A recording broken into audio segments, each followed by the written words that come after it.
Mr. Riggs, Sure. Bo Colt now with 69 News here in Allentown.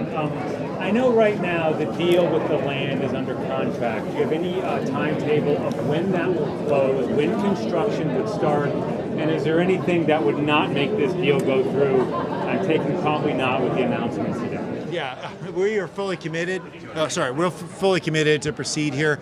The exact timelines we're not going to go into today, but I would say over the next few months you should expect closure and some activity to begin on the site, land clearing activities, et cetera. So pretty soon. We're excited to get going. Three-year timetable of maybe when the first pallet would be shipped out? That's a normal timetable for us. We hope to meet or exceed that, as the governor said. Thanks. Anything else related to the announcement? Yes. Yeah, Margaret McConnell with WDIY 88.1 FM. Curious about you're building a plant for injections. Yes. And I understand that there's pill formats now coming out with the obesity drugs. Is there anything in the future with that you're looking at? Well, we've built other sites to accommodate the oral tablet form.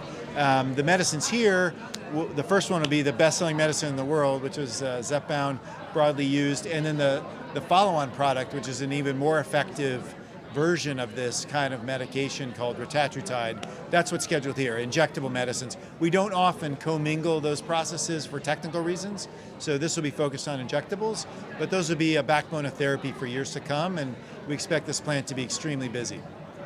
This is for Governor Shapiro. Bo Colt now with 69 News again. I know this was on a fast track. You mentioned cutting a bunch of environmental permits for this. What specific permits were cut, and should people be concerned that with environmental permits being cut for this project? What we're cutting is time, and what we're doing is creating efficiency and far more transparency. Through our fast track program, we continue to make sure our permitting process protects public health, public safety, and the environment. But what we do is we move more quickly. We work together with the company, with the local, permit issuers and others to make sure we're all on the same page, that there's transparency in the timelines in our process, and we move quickly. We will not sacrifice public safety, environmental quality in any way, but we're going to move quickly. One of the things we pride ourselves on in our administration is the fact that we went from about 48th, 49th in the entire country when it came to permitting times to now being a national model.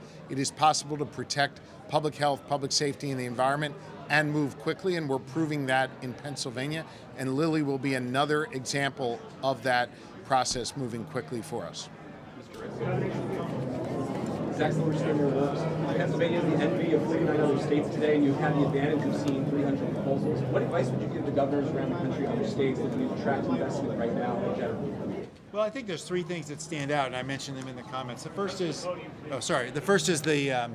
the partnership, the commitment to solve problems together. There was a lot of back and forth here, and we worked through all those things. I think some governors and state teams think of this activity as kind of more static. This was a dynamic process, and I applaud Pennsylvania for what they built, and that's why they're competing and winning this kind of deal. The second is workforce. We need a variety of types of workers, and sometimes that's ready on the ground, but rarely. So it's about partnership with local institutions, upskilling from, as was mentioned by Paul, trades to build the site, but also all the way through to technicians who will operate the site, engineers and scientists who will lead the site.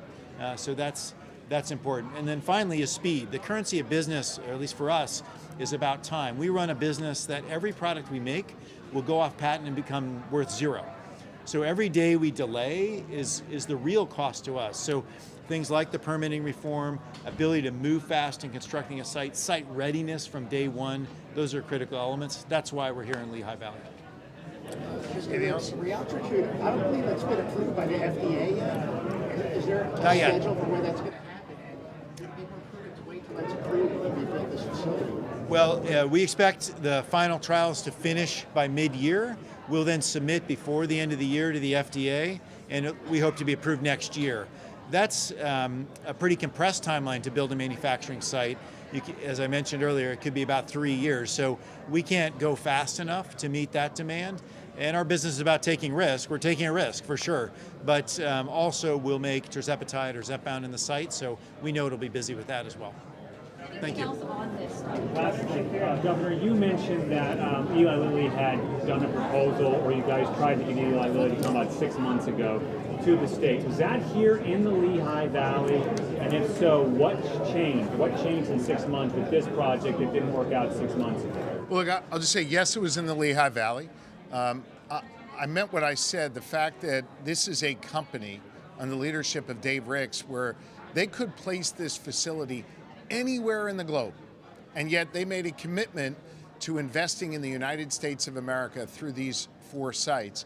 We knew that even though we were not successful on that, I guess it would be the 3rd site, that we were going to compete like crazy for the 4th site.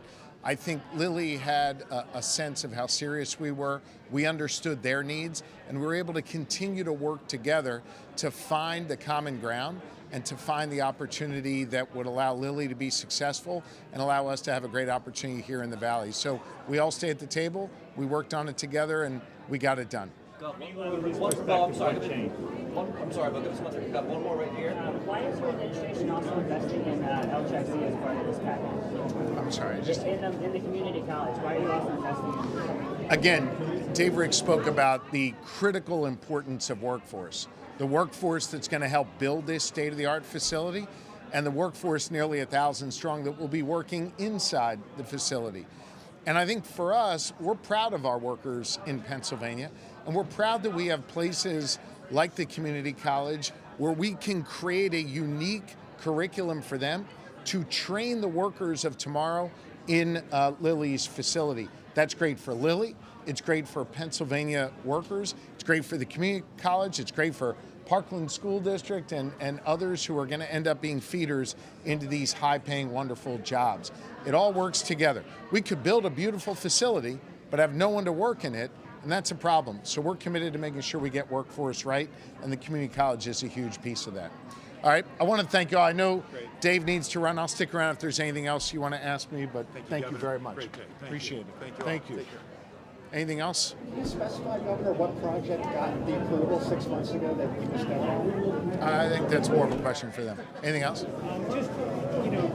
Philadelphia has been a target of President Trump. If he were to basically put ICE, like he has in Minnesota, in Philadelphia, what plans in place? Have you thought about that? Any protocols so Philadelphia does not become Minneapolis? Look, I will tell you that my administration, working together with our local partners and where possible with our federal partners, and of course with all of our state partners, prepare every day for different emergencies and different challenging scenarios. We do tabletop exercises to ensure that we know in our administration what steps we will take to keep Pennsylvanians safe.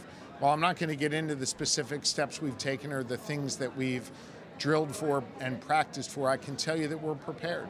We're prepared to keep Pennsylvanians safe. We hope that it does not come to that, and certainly if the president wishes to exercise his will and force this upon us, notwithstanding the fact that the governor doesn't want this here and mayors don't want this here, then he may be able to do that. But we believe that preparation is key to keeping people safe. Communication and dialogue is key, which we continue to have, and we want to continue to do that going forward in a way that ensures the safety and well-being of all people living here in Pennsylvania. I'm not going to get into the private dialogue we've had. I can tell you that my job as governor is to keep people safe, and I'm focused on doing that work every single minute of every single day. One more over here, It was about Lilly. Senator Reforms in Washington today. You guys worked really hand in hand on the Amazon deal. What was the senator's role in today's announcement? We worked together on this as well, and I know the senator hoped to be here. I think they're voting today, and he was not able to be here. Look, I think anytime you get a big deal like this done, you got to collaborate. I talked about that in my remarks, the need to collaborate for me with Republicans and Democrats in the legislature to put together a fund that allowed us to invest in Lilly and get this done. There were elements of this project that touched the federal government that I would reach out to Senator McCormick and his team on, and they were very responsive and worked with us to get this done. So again, collaboration is key, and I appreciate the role the senator and his staff played in this. Thank you, guys. Thank you, everybody. Have a great day.